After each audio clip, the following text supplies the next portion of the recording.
요한복음 8장 1절에서 11절 말씀입니다. 같이 뜻을 생각해 보시면서 읽어 보시겠습니다.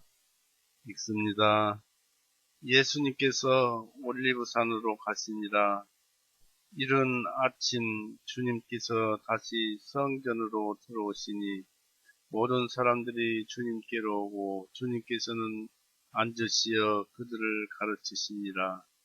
서기관들과 바리새인들이 간음을 하다가 붙잡힌 한 여자를 주님께 데리고 와서 그 여자를 한가운데 세우고 그들이 주님께 말씀드리기를 선생님, 이 여자가 간음하다가 현장에서 붙잡혔나이다. 이제 모세는 율법에 이런 여자를 돌로 치라고 우리에게 명령하였는데 선생님은 어떻게 말씀하시겠나이까 하니 그들이 이렇게 말하면 주님을 유혹하여 주님을 고소할 구실을 얻고자 함이라. 그러나 예수님께서는 그들의 말을 못 들은 채 하시고 몸을 굽히 손가락으로 땅 위에 쓰시니 몸을 굽혀 손가락으로 땅 위에 쓰시니라. 그들이 주님께 계속하여 물으니 주님께서 친히 일어서서 그들에게 말씀하시기를 너희 중에 죄 없는 자가 먼저 이 여자에게 돌을 던지라 하시고 다시 몸을 굽히시어 땅 위에 쓰시니 그들이 말씀을 듣고 자기 양심의 가책을 받아 나이 많은 사람으로부터 시작하여 맨 나중까지 하나씩 자리를 떠나가니 예수님만 홀로 남으시고 그 여자는 한가운데 서 있더라. 예수님께서 일어나셔서 그 여자 외에 아무도 없는 것을 보시고 여자에게 말씀하시기를 여자여 너를 고발하던 자들이 어디에 있느냐 너를 정죄한 자가 아무도 없느냐 하시니 그 여자가 말씀드리기를 주님 아무도 없나이다 하니 예수님께서 그 여자에게 말씀하시기를 나도 너를 정죄하지 아니하노니 가라. 그리고 다시는 죄를 짓지 말라 하십니다. 기도하시겠습니다. 사랑이 많으신 하나님 아버지, 언제나 우리 적은 수가 모였지만 주님께서 이 안에서 우리에게 은혜와 복을 주심을 감사드립니다. 지난 주간도 주님 은혜 가운데서 사랑으로 보냈고 앞으로 또 그렇게 하게 하여 주시옵고 특히 오늘도 이 말씀 가운데서 깨닫고 행하는 한 주간이 되도록 인도하여 주시옵소서. 또 우리는 이미 주님의 그 크신 뜻을 알았사오나 주변의 많은 사람들이 그 뜻을 모르고 자기의 생각대로 살고 또 이 세상을 도대체 어떻게 사는지 모르고 살고 있습니다. 주님께서 사랑을 베풀어 주셔서 우리로 하여금 입을 벌려서 주님의 말씀을 전하게 해 주시었고 또한 이 교회로 모여서 주님을 찬송하게 하여 주시옵소서. 언제나 우리가 주님께 갈 동안은 주님을 찬송하는 것이 우리의 일이오니 주님께서 그렇게 하게 하여 주시옵소서. 우리를 죄에서 영원히 구원해 놓으시고 언제나 우리에게 마음을 함께 하자 하시니 우리 구주 예수 그리스도 이름으로 감사하며 기도 올렸사옵나이다. 반갑습니다. 요한복음 8장은 간음한 여자로서 너무 유명한 말씀이죠. 유명한 말씀이고 이 말씀에 온 세계가 감동받는 공리, 공적인 이치가 이 안에 들어 있습니다. 그래서 이 말씀에 의해서 각 나라는 사형 제도가 없어진 줄 압니다. 그러나 이제 일부 국가에서는 사형이 집행되고 있죠. 모두가 사람 뜻입니다만 우리나라도 그 법은 있지만 그 형은 집행되지 않는 줄 압니다. 오늘 말씀은 이제 이 예수님께서 장막절에 있었던 일이고, 장막절 그 안에서, 그 날짜 안에서 예수님께서 이제 하루를 보내시고, 성전 쪽에서 하루를 보내시고, 다시 감람산, 올리브산으로 이제 올라가십니다. 했습니다. 저녁을 잠을 자야죠. 주무시려고 그곳은 올라가십니다. 그래서 그 올리브산 주변인 어디 이제 숙소가 있었던지, 그렇지 않으면 올리브산에서 기도하셨던지 제자들과 함께 그 산으로 가셨습니다. 그 이른 아침, 다시 이른 아침 주님께서 이제 다시 성전으로 돌아오시니 2절에 그렇게 말씀하고 있죠. 모든 사람들이 주님께 오고 주님께서는 앉으시어 그들을 가르치시니라. 많은 사람들을 천국에 이끌어가기 위해서 아침부터 가르치기 시작했습니다. 그런데 그때 고약한 사람들이 있었어요. 3절에 보니까 서기관들과 바리새인들이 간음을 하다가 붙잡힌 한 여자를 주님께 데리고 와서 그 여자를 가운데 세우고 했습니다. 장막절이니까 나팔절과 대속제일과 장막절 이 세 절기를 1년 중에 7차례 모이는데 그 중에 세 절기를 지키려고 온 나라에서 그리고 각 여러 나라에서 유대인들이 다 모여서 그 장막절 절기를 지키면서 성전에서 말씀을 듣는 그런 날입니다. 이제 그런 날이니까 사람들이 많이 몰려 있어서 그렇죠. 그 중에 한 여자가 간음을 하다가 붙잡혔는데 이 사람이 창녀였는지 또는 그냥 그 음욕이 강했는지는 몰라도 음욕을 하다가 간음을 하다가 붙잡혔습니다. 붙잡혀가지고 그냥 자기들이 처리를 하던지 그때 당시에는 로마 법원에 의해서 법에 의해서 처리를 감옥에 보내든지 했으면 좋을 텐데 예수님이 계속 나와서 가르치는 중에 예수님을 시험을 하려고 예수님께 데리고 와서 그 여자를 한 가운데 세우고 했습니다. 4절에 그들이 주님께 말씀드리기를 선생님, 예수님께 선생님 랍비여 하시면서 이 여자가 간음하다가 현장에서 붙잡혔나이다. 이제 여자만 데려왔어요. 현장에서 붙잡혔나이다. 5절에 이제 모세는 율법에 이런 여자를 돌로 치라고 우리에게 명령하였는데 선생님은 어떻게 말씀하시겠나이까? 이제 성경에는 이런 여자를 본 자들이 확실한 증인들이 먼저 돌로 치고 그 다음에 다른 사람들, 본 사람들, 주변의 사람들이 돌로 던져서 그런 여자들 죽이도록 율법은 그렇게 기록되어 있습니다. 그래서 그들이 주님께 말씀드리기를 선생님, 이 여자가 간음하다가 현장에서 붙잡혔나이다. 이제 모세는 율법에 이런 여자를 돌로 치라고 우리에게 명령하였는데 선생님은 어떻게 말씀하시겠나이까 했습니다.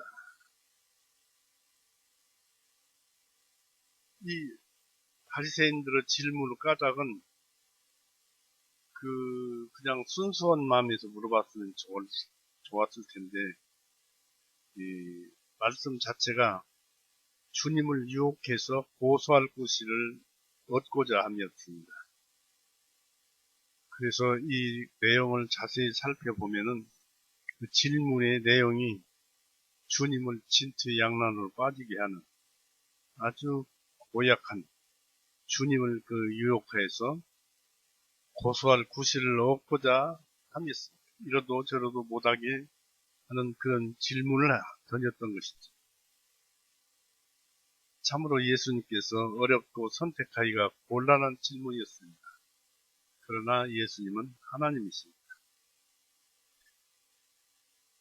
그런데 여기에서 만일 주님이 율법이 정한 대로 이 문제를 처리하셨더라면, 즉 돌로 던져서 죽이라고 했으니까 돌로 던져서 죽여라고 명령하셨더라면, 그런 답을 주셨더라면 예수님의 언행이 불일치하다는 것과, 즉 주님은 지금까지 이 세리와 창기를 용납하며 그 온순한 성품으로 구원을 가지고 있으며 해방의 해를 반포해야 하는 그 메시아의 특성과도 불일치하는 그것으로서 주님을 비난하려고 하였습니다. 죽이라고 하면 당신은 메시아가 아니지 않느냐, 그런데 왜 메시아 행동을 했느냐, 이런 식이죠. 또한 그들은 예수님을 국가 권력을 남용하도록 장려했다는 명목으로 로마 통치자에게 고소를 했을 것입니다.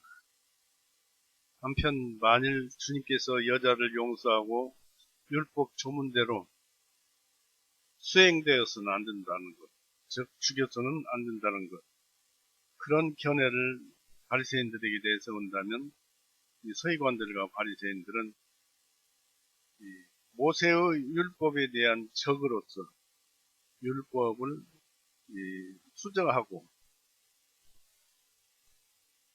통제할 권리를 가진 자처럼 행세하며 또 율법과 선지자들을 피하려 온 자라고 악선전을 했을 것입니다. 그러나 이제 예수님 이후에는 피하고 없어져야 되지. 또 죄인들의 친구이며 죄의 보호자라고 몰아붙였을 것이고, 주님을 범죄자와 범죄 옹호자로서 떠들어댔을 것입니다. 만약 죄인을 보호했다면 이에 대해서 주님을 예언자로서 순수함과 엄격성을 고백했던 주님으로서는 변명의 여지가 없었을 것입니다. 주님께서는 그들의 질문에 답하시기 위해서 한 가지의 그 방법으로서 절대절명의 그들의 그 함정을 벗어나셨습니다. 이렇게 말해도 안 되고 저렇게 말해도 안 되는 그 말의 함정을 벗어나셨는데, 즉 주님은 몸을 굽혀서 땅에 글을 쓰셨습니다. 6절에 기록되어 있죠.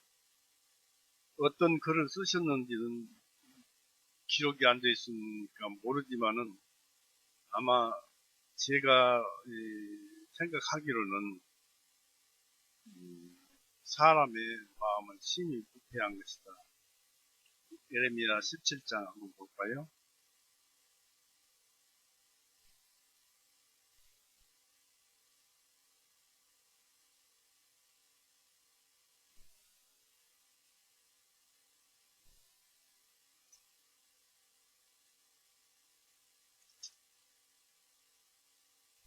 예레미야 17장 9절 10절. 만물보다 거짓되고 심히 사악한 것은 마음이라 누가 그것을 알 수 있으리요. 나 주는 마음을 살피며 나는 속 중심을 시험하나니 곧 각자에게 자기 행시에 따라 자기 행위의 열매대로 보응하느니라 했습니다. 바로 예수님은, 이분이 바로 이제 예수님이시고 하나님이십니다만, 예수님은 영성과 신성으로 오셨다고 그랬습니다.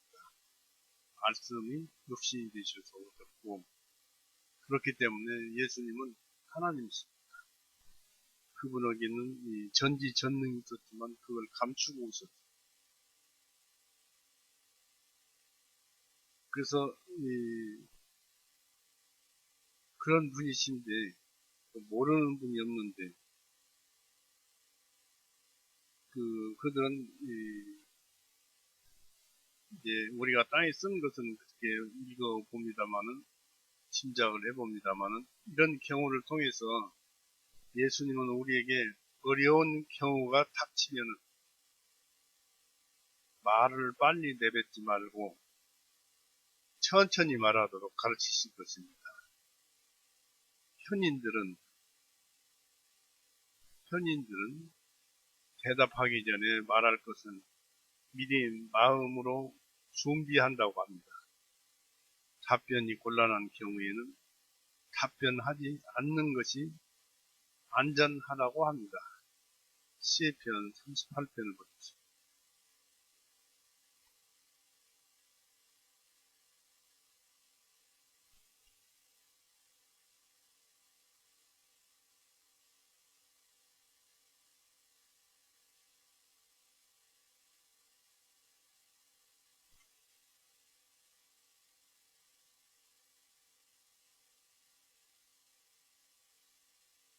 십삼 절을 보십시오. 나는 귀먹은 자같이 듣지 아니하였고 나는 입을 열지 않는 벙어리와 같이 되었나이다. 주님은 이제 이렇게 자기의 그 상황을 얘기를 했지만은 이 주님의 지혜를 따라 우리는 주님께 배워야 되지요. 본을 받아야 되고요. 그래서 그런 사람들에게는 답변하지 않는 것이 좋습니다. 시간도 버는 것이고 그동안에 생각할 수 있고. 그러나 주님은 그들의 그들의 말들을 듣고 그들의 영혼의 생각까지도 다 아신다는 사실을 우리는 알아야 합니다. 예수님은 바로 하나님이시라고 했습니다. 우리의 영혼의 죽은 영혼을 살리고 양심을 살리고 혼까지도 살리시는 분입니다. 서기관들과 바리새인들이 끈질기게 계속 주님께서 대답해 주시기를 물었습니다. 7절에 보니까 땅에다 글씨를 썼습니다만은 7절에 땅에 쓰시니라 했는데 7절에 그들이 주님께 계속하여 물으니 주님께서 친히 일어서서 그들에게 말씀하시기를 너희 중에 죄 없는 자가 먼저 이 여자에게 돌을 던지라 하시고 이 말씀은 유명한 말씀입니다. 죄 없는 자가 돌을 던지라. 이 여자에게 돌을 던지라고 말합니다. 그러니까 계속 재촉하며 묻는 말에 주님께서 답변이 없자 그들은 격분하면서도 예수님을 스스로 아무 말씀 없으니까 이겼다고 확신을 하였습니다. 그들은 만일 주님이 여자를 용서한다면 모세의 율법에 저촉되고 또는 여자를 저주한다면 예수님의 자비와 용서의 교리의 모순됨을 피할 수 없는 것이라고 생각했기 때문입니다. 그러므로 자기들 주장에 힘을 내어서 예수님을 자꾸 곤란하게 추궁을 하였습니다. 한편 그들은 자기들에 대한 주님의 무시를 자기들의 계획에 대한 주님의 도전으로 생각을 했고 아무 말도 안 하니까 자기들한테 도전하는구나 생각했고 마치 그들 자신의 명예를 생각하여 물러가라는 듯이 그런 태도를 보이고 또 그런 태도로 받아들였습니다. 예수님은. 마침내 주님은 한마디 말씀으로 서기관들과 바리새인들을 모두를 수치와 침묵으로 던져넣습니다. 주님은 드디어 그들에게 너희 중에 죄 없는 자가 7절에 나온 대로 너희 중에 죄 없는 자가 먼저 이 여자에게 돌을 던지라 하셨습니다. 놀라운 말씀입니다. 이건 진리이고 지혜이고 사람이 참으로 인간다운 사람이라면 그렇게 할 것입니다. 이 말씀으로 주님은 그들의 진퇴를 막는 함정을 피하셨고 곤란한 것은 그냥 단숨에 벗어나 버렸습니다. 예수님이 진리하십니다. 주님의 명성을 높이는 계기로 삼으셨습니다. 즉 주님은 율법을 맹종하지도 않았고 죄인의 죄를 정죄하지도 않았습니다. 또 한편으로 서기관들과 바리새인들의 가열된 모습과 그 정죄를 권장하지도 않았습니다. 즉 우리가 우리의 주장을 직접적인 과정을 통해 관철시킬 수 없을 때는 우회하여 일을 처리하는 것은 지혜로운 일입니다. 잠시 시간을 벌어서 생각하고 지혜를 짜내어 올바른 말을 하는 것이 지혜로운 일입니다. 그들은 자기들이 던진 말로 그들 자신이 걸려들게 되었습니다. 자신의 던진 올무에 자신이 걸렸습니다. 즉 예수님을 비난하려 왔다가 오히려 자신들을 비난할 입장에 처해지게 되었습니다. 빛 앞에 드러나지 않을 것이 없습니다. 예수님은 빛이십니다. 예수님은 여자를 정죄하는 것이 마땅하다는 것을 인정하십니다. 그러나 주님께서 그들의 영과 양심과 혼에 자신들이 정죄받을 자가 아니냐고 그들의 양심에 대고 호소했습니다. 예수님은 우리 영혼의 얘기를 합니다. 우리 영혼은 그 말씀을 받아서 양심과 함께 혼의 얘기를 합니다. 혼은 그것을 알고 그 뜻을 찾아내어서 내 머리, 심장, 이 몸 모든 것을 드러내서 예수님의 말씀을 표현해야 합니다. 그리고 우리의 몸뚱이는 온 세상에 그것을 전해야 합니다. 이렇게 예수님께서는 모든 것을, 우리의 모든 것을 지배하는 분입니다. 모를 리가 없죠. 그래서 그들은 비난하려 왔다가 오히려 자신들을 비난할 입장에 처해지게 되었다는 것이죠. 바로 빛 앞에 드러나지 않을 것이 없고 예수님 앞에 드러나지 않을 것이 없었습니다. 예수님은 여자를 정죄하는 것이 마땅하다는 것을 인정은 하십니다. 그러나 주님께서 그들의 영과 양심과 혼에 자신들이 정죄를 받을 자가 아니냐고 그들의 양심에 대해서 호소했습니다.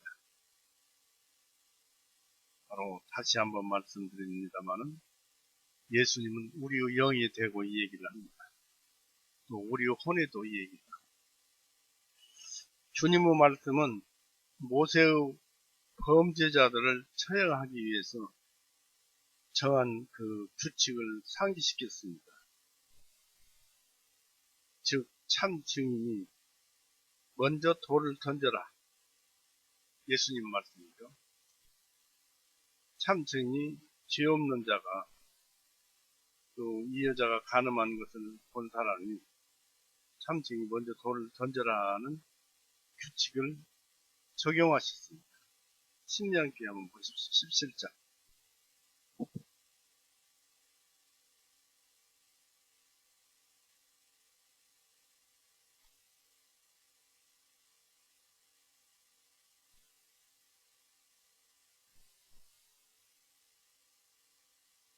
신명기 17장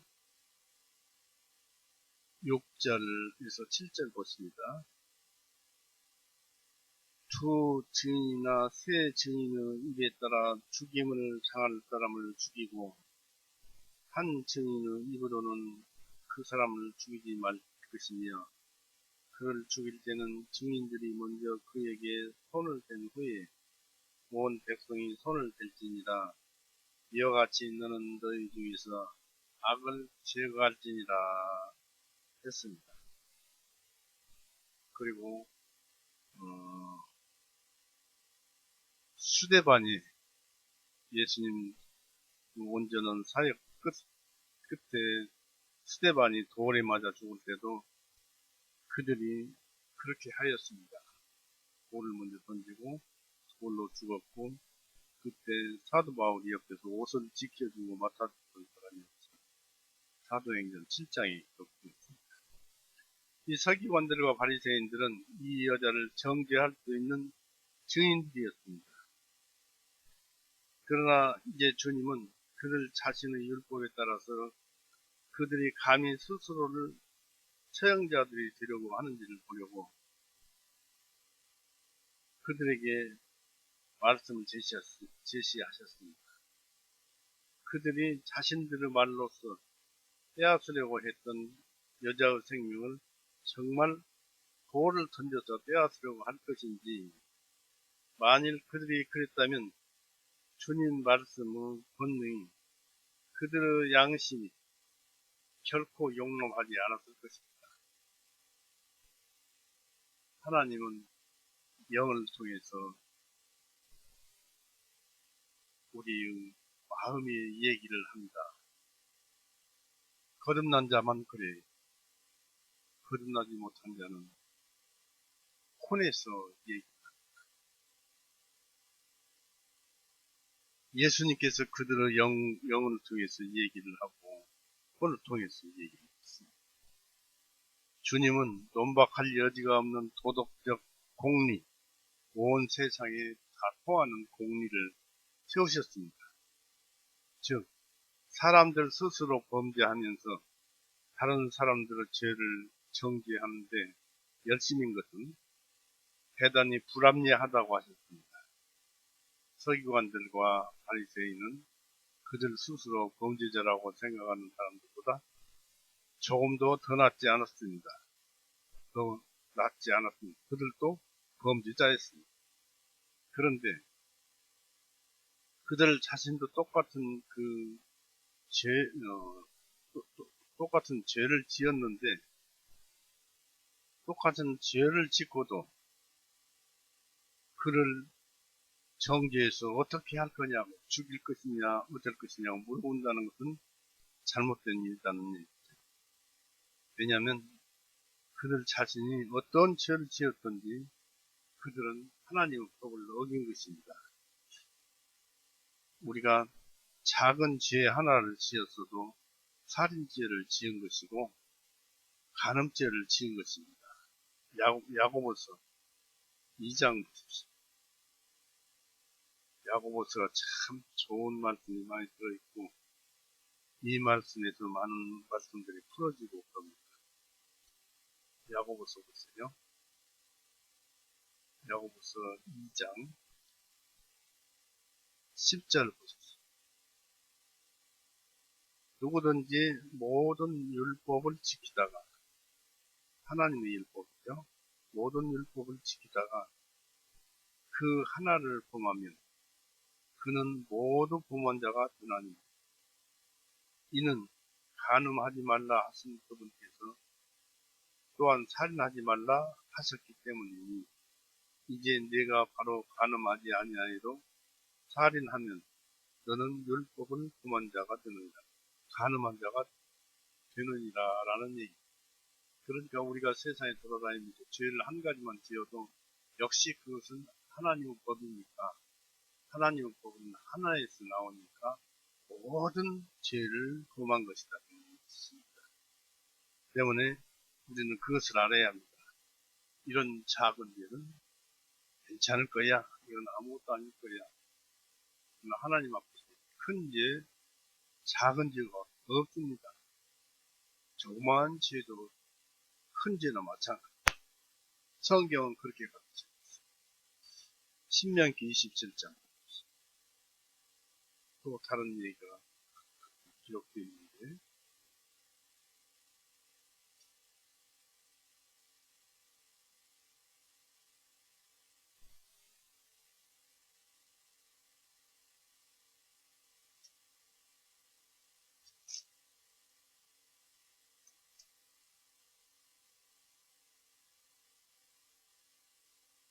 여기 27장, 신명기 27장 26절에 이 율법의 모든 말씀들을 확인하지 아니하는 자는 저주를 받을 것이요 모든 백성은 말하기를 아멘 할지니라 했습니다.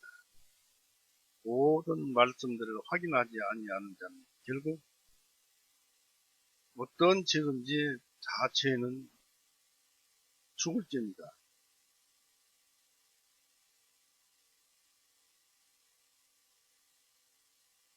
25절, 26절 볼까요? 죄 없는 사람을 대가를 받고 죽이려 하는 자는 저주를 받으리라 할 것이요.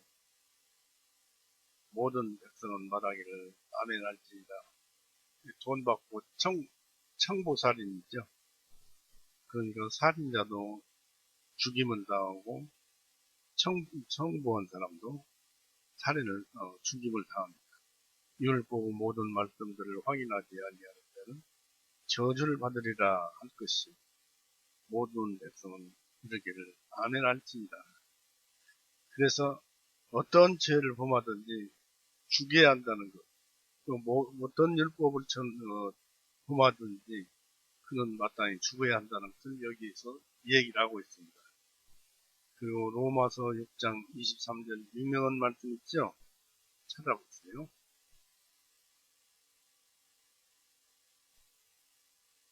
로마서 6장 23절.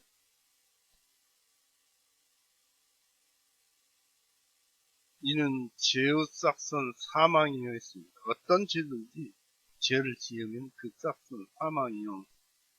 하나님의 선물은 예수 그리스도 우리 주님을 통한 영원한 생명이기 때문이다. 그것이 우리에게 선물이고 생명입니다. 생명을 하나님은 예수님을 통해서 우리에게 선물로 생명을 주십니다.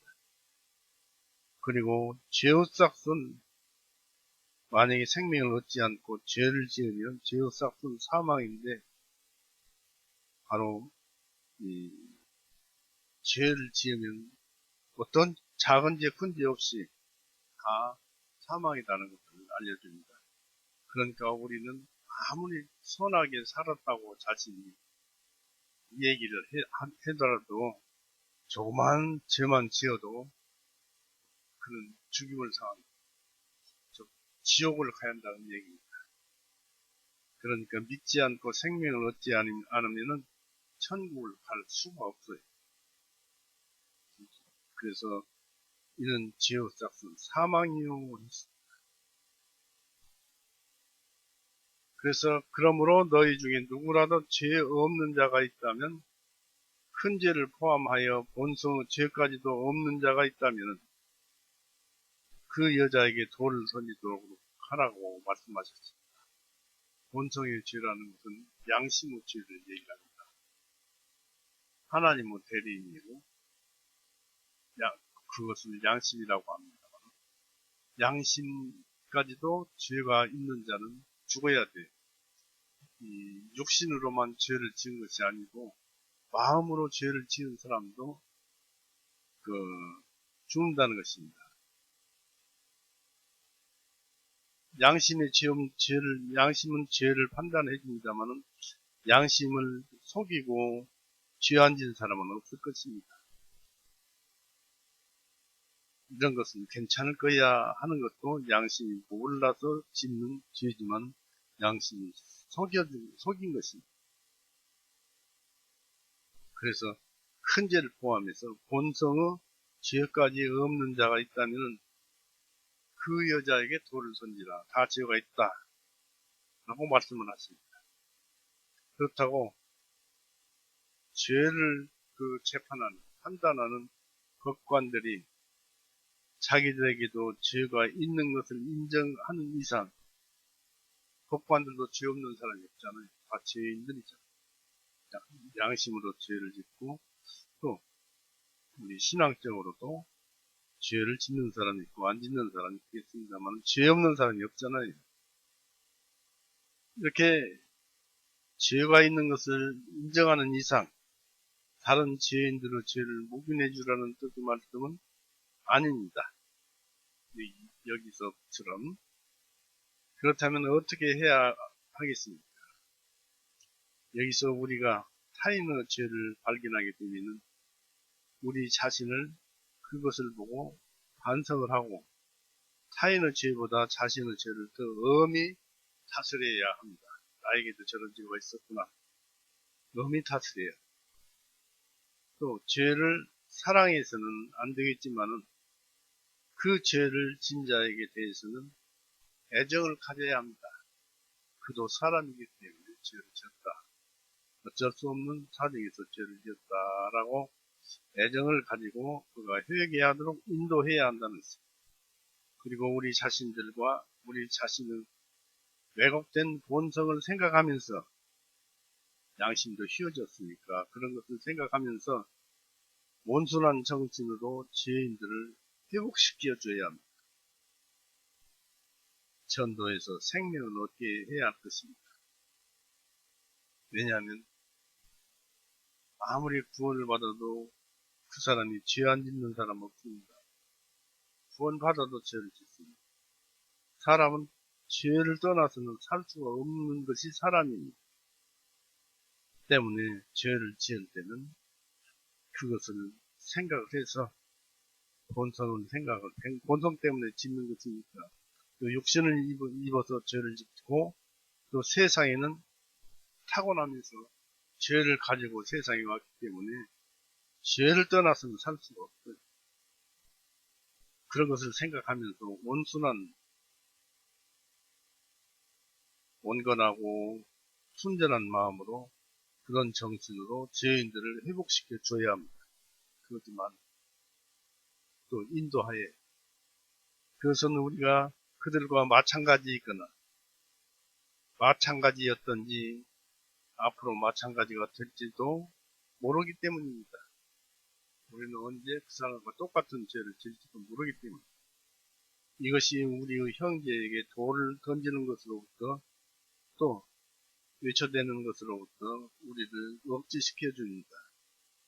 참으로 이런 그 설교는 이렇게 말하는 설교는 죄가 없는 사람이 하는 것이 마땅합니다. 그래야 자기들의 죄에 대해서 참으로 부끄러워하는 사람들이 그 설교를 듣고 기꺼이 죄를 떠나게 될 것입니다. 즉 이런 설교를 하는 자도 죄가 없이 설교를 해야지 죄 있으면서 설교를 하면 안 된다는 것인데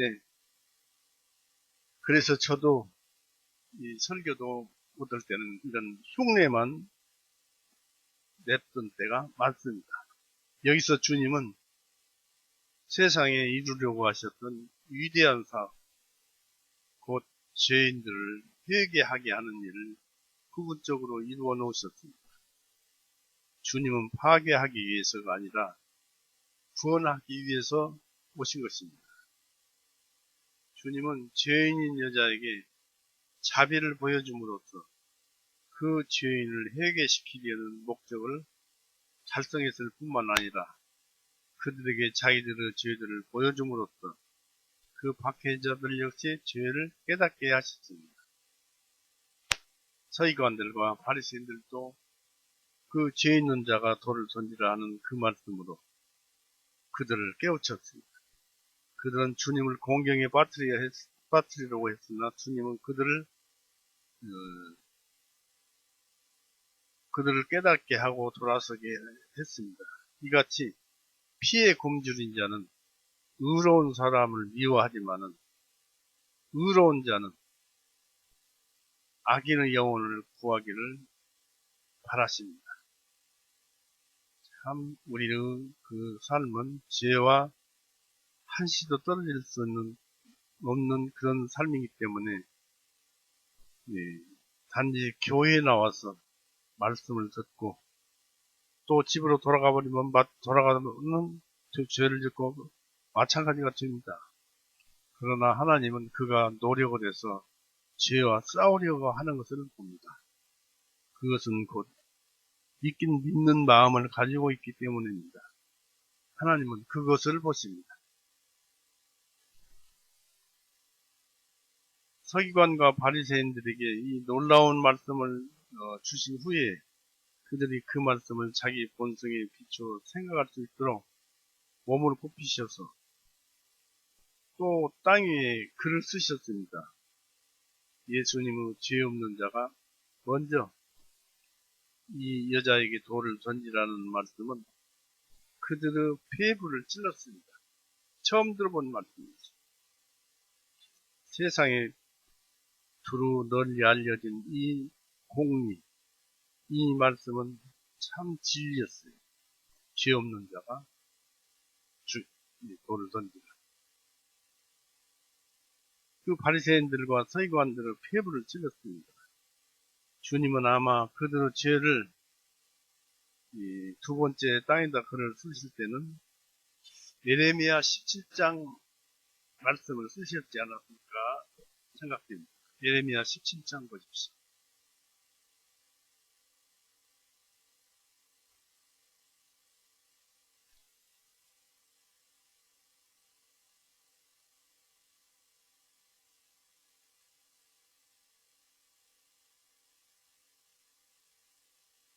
예레미야 17장 1절 2절 보십시오. 유다의 죄는 철필과 금강석의 촉으로 기록되었으니 마음판과 너희 제단의 뿔들 위에 새겨졌나니 그들의 자녀들은 높은 산들 위 푸른 나무 곁에 있는 그들의 제단들과 그들의 잡은 숲들을 기억하는도다 하였습니다. 죄를 썼다. 금강석 철필로서 제단 뿔에 쓴 것입니다. 예수님께서는 그 말을 하고 그 말씀을 하시고도 너희들은 죄가 많은 사람들이다. 죄 없는 자가 돌로 치라 하면서 그렇게 쓰신 것으로 보입니다. 이제 9절 보십시오.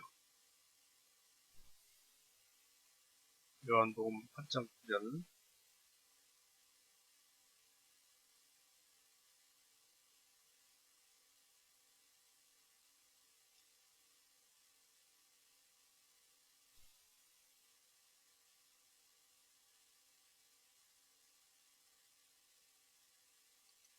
그들이 그 말씀을 듣고 자기 양심의 가책을 받아 나이 많은 사람으로부터 시작하여 맨 나중까지 하나씩 자리를 떠나가니 예수님만 홀로 남으시고 그 여자는 한 가운데 서 있더라 했습니다.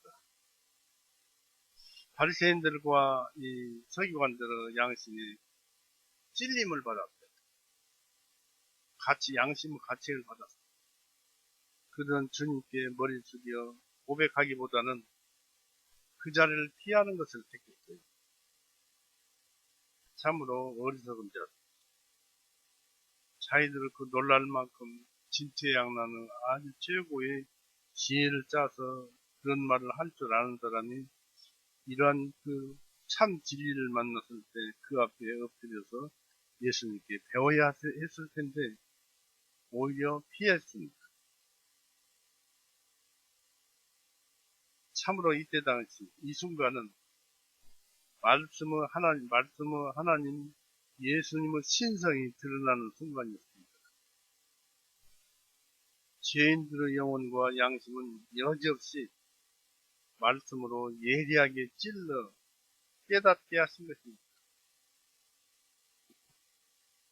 적어도 죽었던 그들의 영혼을 잠시 깨워서 양심을 통해서 영혼을 통해서 양심을 살렸고 그래서 그들의 마음에 얘기를 하셨는데 도망을 했던 것이죠. 여기서 우리는 예수님의 신성이 드러나는 것을 볼 수가 있습니다. 바로 그들의 영혼과 양심은 여지없이 말씀으로 예리하게 찔러서 깨닫게 하신 것입니다.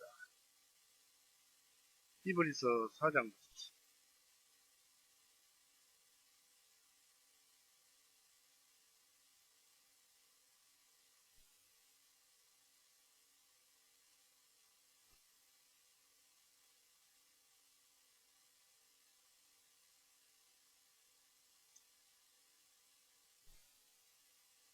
12절 히브리서 4장 12절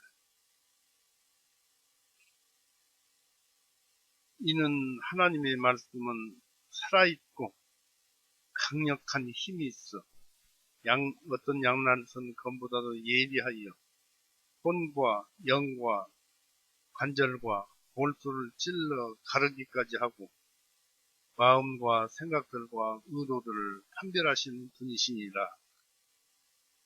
예.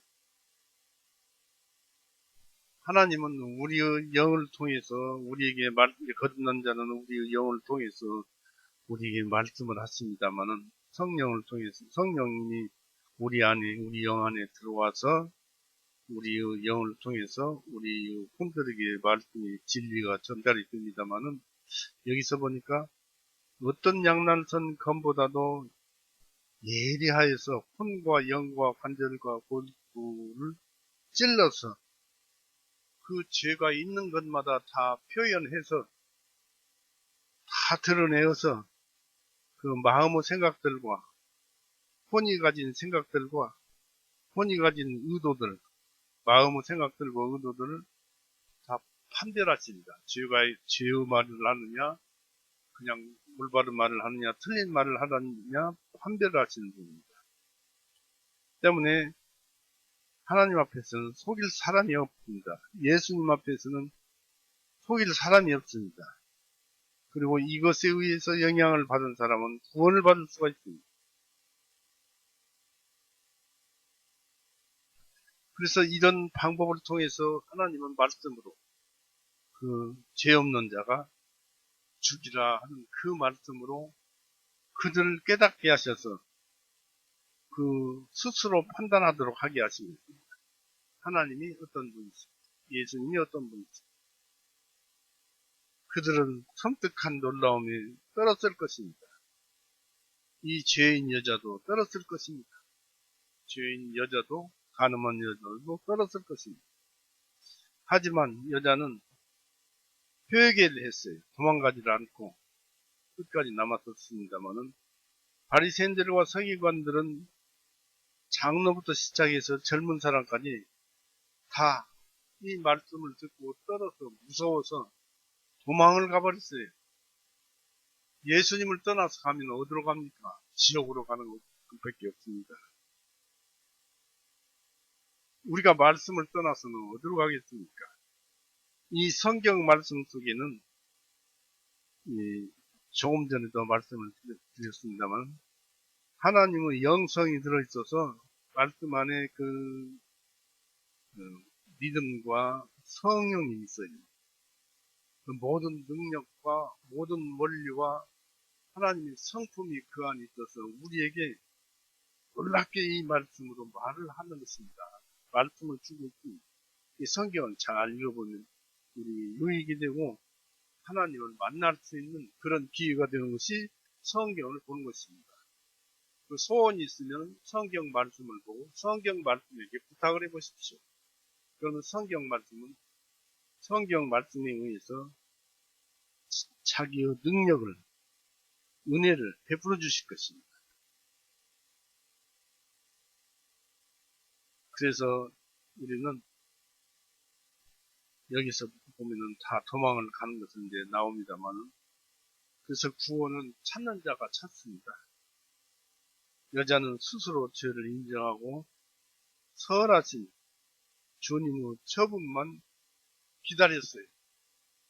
여자도 이분이 보통 분이 아니구나, 메시아구나, 이것을 깨닫고 이분만이 나를 죽일 수 있는 생사여탈권을 가지고 계신 분이구나. 내가 피해서 어디로 가리요 하고 주저없이 그냥 움직이지 않고 다들 피했으니까 이 가늠한 여자를 붙잡아온 자들이 다들 없으니까 이 여자가 다른 데로 피해도 상관이 없겠죠. 피할 수 있었었는데 그대로 있었습니다. 여자는 스스로 죄를 인정하고 선하신 예수님의 처분만 기다렸습니다. 예수님은 여기서 모든 자들에게 승리하시고 구원을 주셨습니다.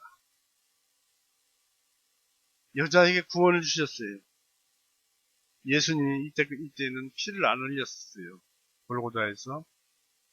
통나무를 지고 가는 고통이나 가시관을 쓰시는 아픔이나 못 박히는 그 아픔이나 피 흘리는 그 아픔이나 이런 것이 없었지만 예수님에게는 각 개별적으로 죄를 용서하실 수 있는 능력을 가지고 있었어요. 예수님은 골고다에서 온 세상 죄, 또 앞으로 태어날 사람들의 죄, 모든 죄를 다 용서하셨지만 그때 당시에 예수님을 만난 자들은 다 구원을 받을 수가 있었어요. 예, 마지막 날에는 예수님께서 하나님으로 오셔서 침묵하지 않을 것입니다. 죄인들은 두려워서 떨 것입니다. 스스로 피할 것입니다. 이 바리새인들, 서기관들은 그때 당시에 피했지만 마지막 날에도 피해서 도망을 갈 것입니다. 주님은 여자에게 말씀하시기를 나도 너를 정죄하지 아니하노니 라고 11절로 말씀을 하십니다. 11절 보십시오. 이 말씀이 이 여자에게 구원의 복음입니다.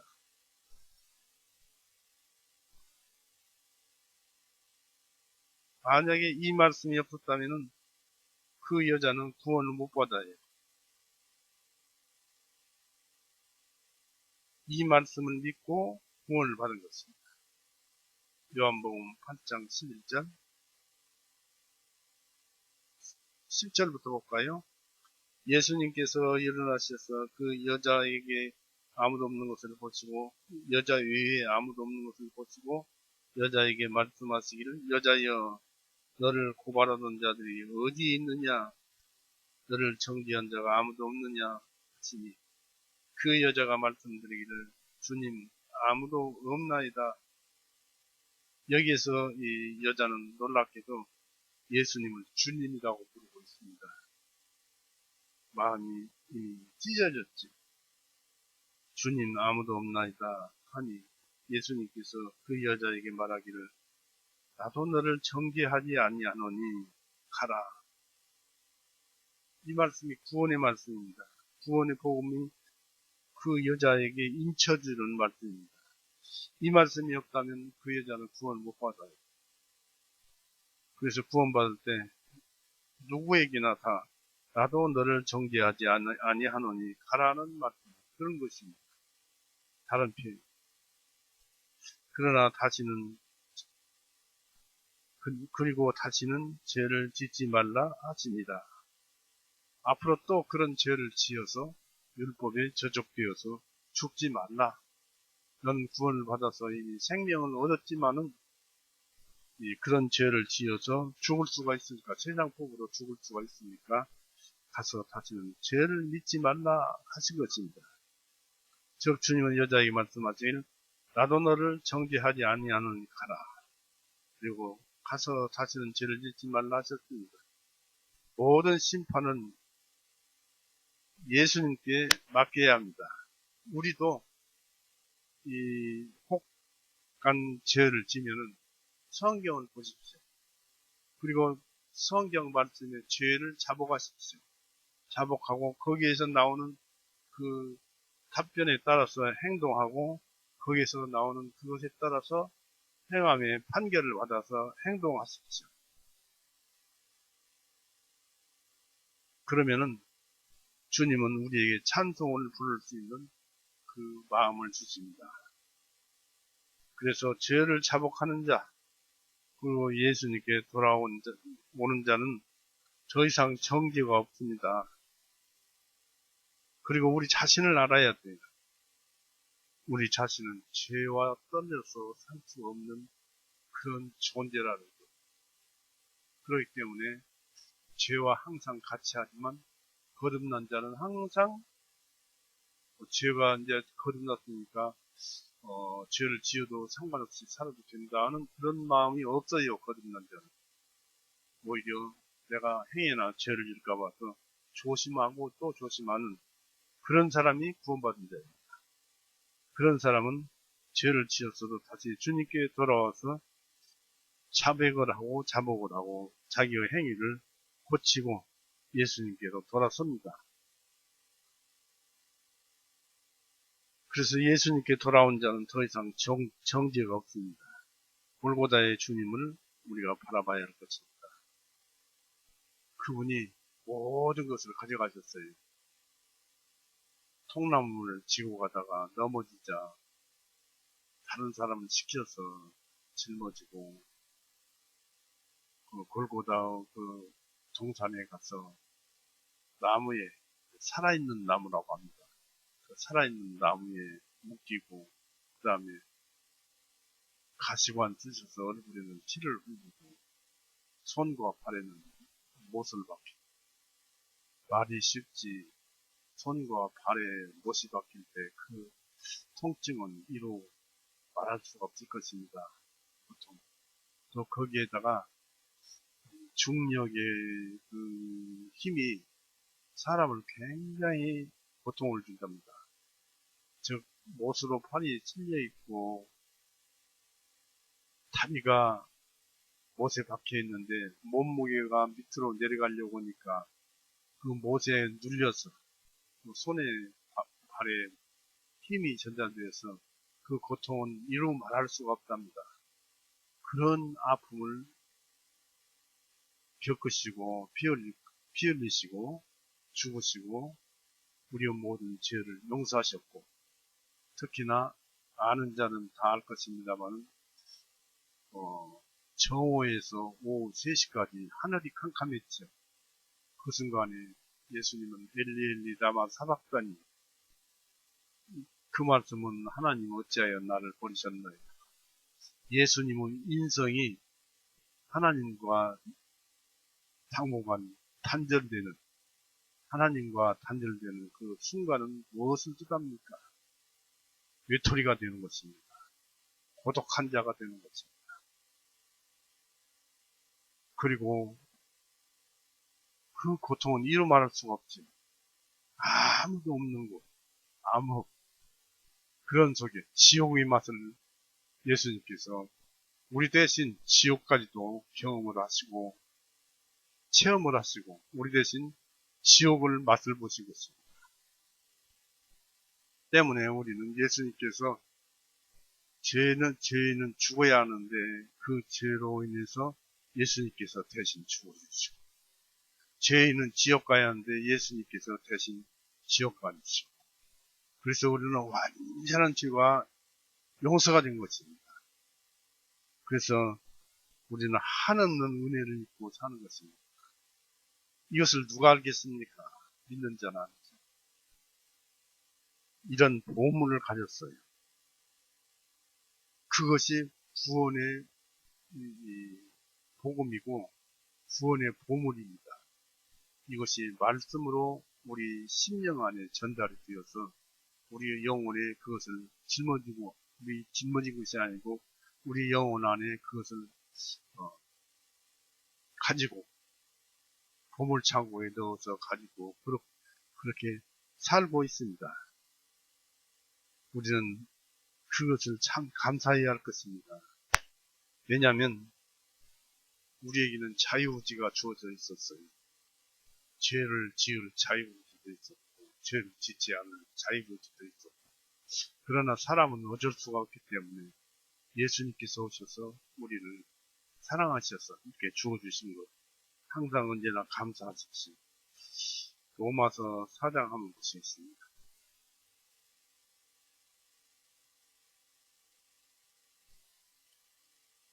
로마서 4장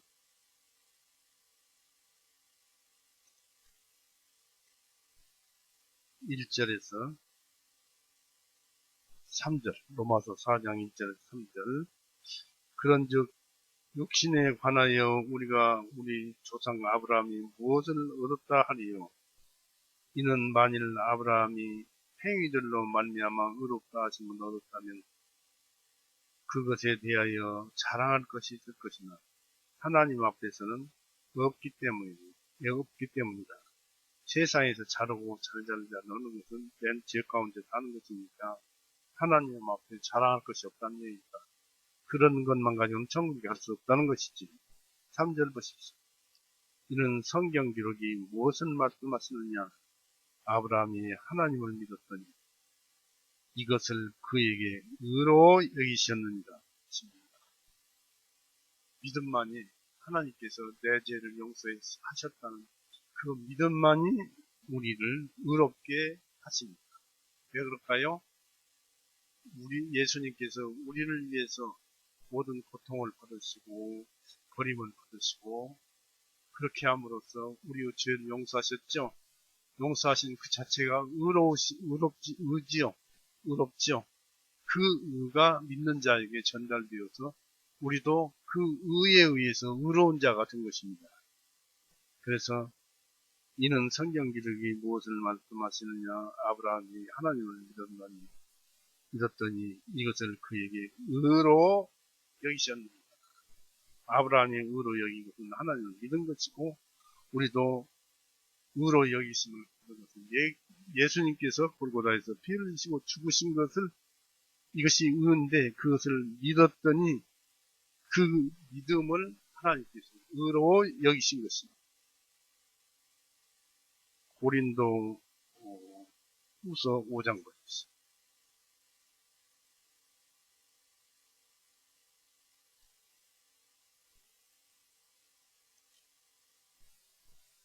고린도 후서 5장 끝절 21절.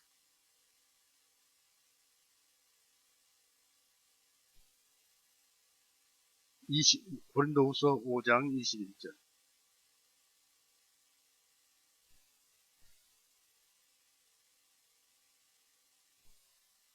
이는 하나님께서 죄를 알지도 못하신 그분을, 예수님을 우리를 위하여 죄로 삼으신 것은, 그래서 이제 형벌을 내려서 골고다에서 피 흘리고 죽으시고 고린도 받고 그러셨죠.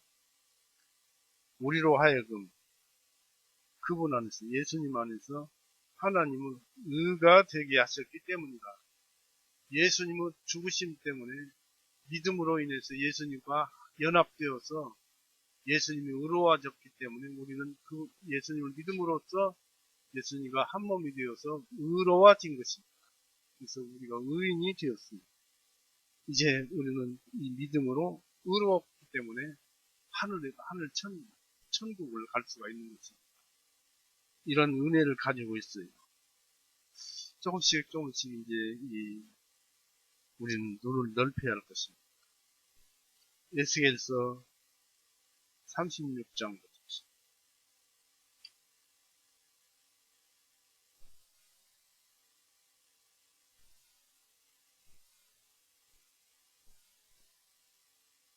36장 26절 보십시오.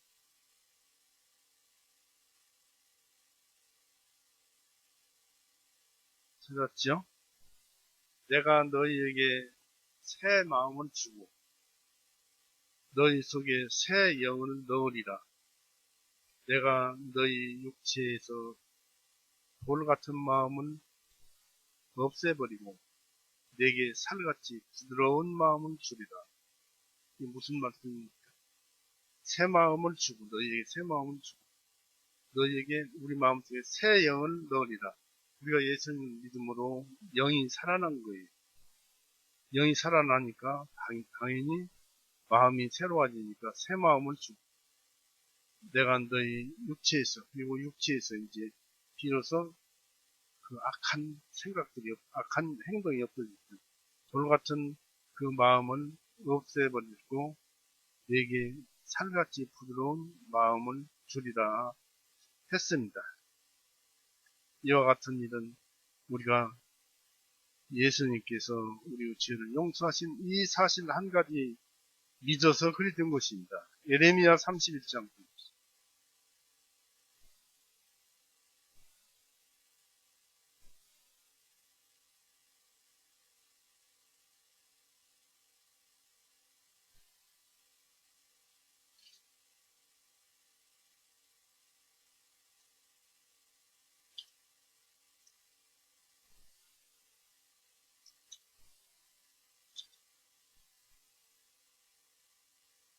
예레미야 31장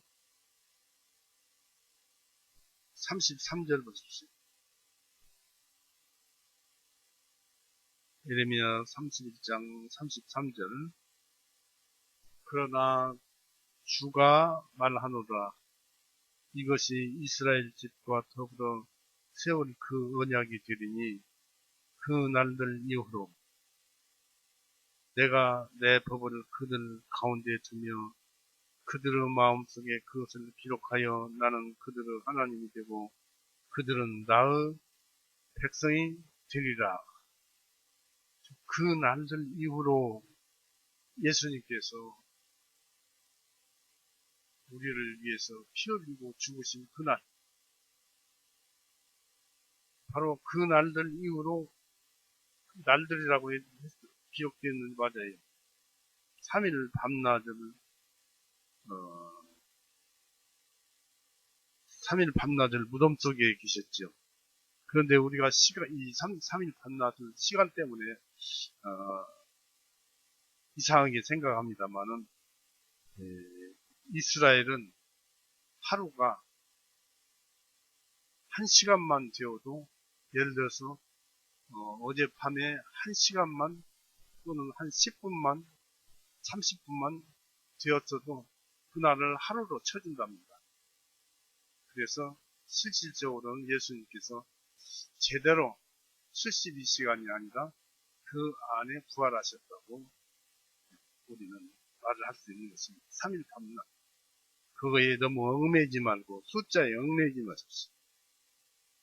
세월 그 언약이 되리니 그 날들 이후로 내가 내 법을 그들 가운데 두며 그들의 마음속에 그것을 기록하여 나는 그들의 하나님이 되고 그들은 나의 백성이 되리라. 그렇습니다. 이렇게 해서 우리는 이제 예수님의 그 형제도 되고 예수님은 우리 하나님도 되고 형제도 되고 그렇습니다. 친구도 되고 그렇습니다. 그래서 우리 오늘 믿는 사람들은 그렇게 살고 있고 또 앞날을 바라보고 한 걸음 한 걸음 나가는 것입니다. 아무리 힘들어도 죄를 안 짓고 살 수는 없지만 그렇다고 해서 아이고 어쩔 수 없어 죄 짓니까 하는 그런 생각은 버리시고 될 수 있으면 어쩔 수 없이 죄를 지었지만 앞으로는 죄를 안 지어야지 하는 그 생각으로 하루하루를 살아나가는 우리가 됩시다. 오늘은 그 누가복음 7장에 보면은 이 구원받은 여자 가늠한 여자 얘기가 또 나옵니다만은 이 여자는 나중에 아주 진실한 그리스도인이 되어서 예수님을 따라다니는 그런 여자가 되었습니다만은 우리도 그런 사람이 됩시다. 참 사람이 되는 것이 주님을 사랑받는 그런 것입니다. 여러분이 말씀을 많이 생각하면서 책을 보시면은 여러분의 마음속에 우리의 생각은 이런 생각 저런 생각을 많이 해서 결론을 얻습니다. 뇌를 생각하고 또 여러 가지 이 손으로나 발로나 이런 행동을 통해서 여러 가지 진리를 알려고 하지만은 하나님의 진리 그것은 거듭난 자의 영을 통해서 직관적으로 즉시 알려줍니다. 예수님께서 죄 없는 자가 너희를 치라고 하신 말씀이 있죠. 그와 같이 즉석에서 직관적으로 우리에게 지혜를 주시니까 그것이 잘 모르겠거든 성경을 보십시오. 그래서 그 말씀에 따라서 사시기를 바라고 또 우리 이 여자가 구원받은 것을 시간이 흐른 뒤이지만 우리는 축하를 합니다. 자, 오늘은 이렇게 해서 마칠까 합니다. 같이 기도하시겠습니다. 사랑이 많으신 하나님 아버지, 우리를 사랑하셔서 고통을 받으시고 우리 모든 죄를 용서하시고 모든 이 믿는 자는 하나님의 자녀가 되게 하는 큰 권세를 주셨고 또 그렇게 이루셨고 우리도 믿게 하셨고 그래서 참으로 감사합니다. 그러나 세상 사람들은 아직 마음이 둔해서 믿지 않고 있습니다. 주님께서 우리의 입을 열어서 전하게 해주시옵고 우리로 하여금 그런 일을 할 수 있도록 우리에게 힘을 주시옵소서. 주님은 어떤 꺼져버린 불이라도 다시 피워 올릴 수가 있사오니 나이 먹은 사람, 젊은 사람 할 것 없이 힘을 주셔서 주님께서 살려내셔서 말씀을 전해서 세상에서 주님을 찬송하는 그런 일을 하게 하여 주시옵소서. 또 우리는 모든 것이 연약합니다. 그래서 주님께 부탁드리오니 우리 주변에 사랑하는 자들, 저도 마찬가지입니다만 사랑하는 자들, 말씀 한마디라도 또 행동하느라도 어떻게 해서든지 주님을 전하는 그런 행동들과 그런 말들이 되게 하셔서 주님의 뜻을 전하는데 도구가 되게 하여 주셨고 오늘 또 이런 시간을 주셔서 감사합니다. 살아가는 나는 주님만 바라보게 하옵시며 우리를 죄에서 영원히 구원해 주신 우리 구세주 예수 그리스도 이름으로 감사하오며 기도 올려 싸움나이다. 아멘.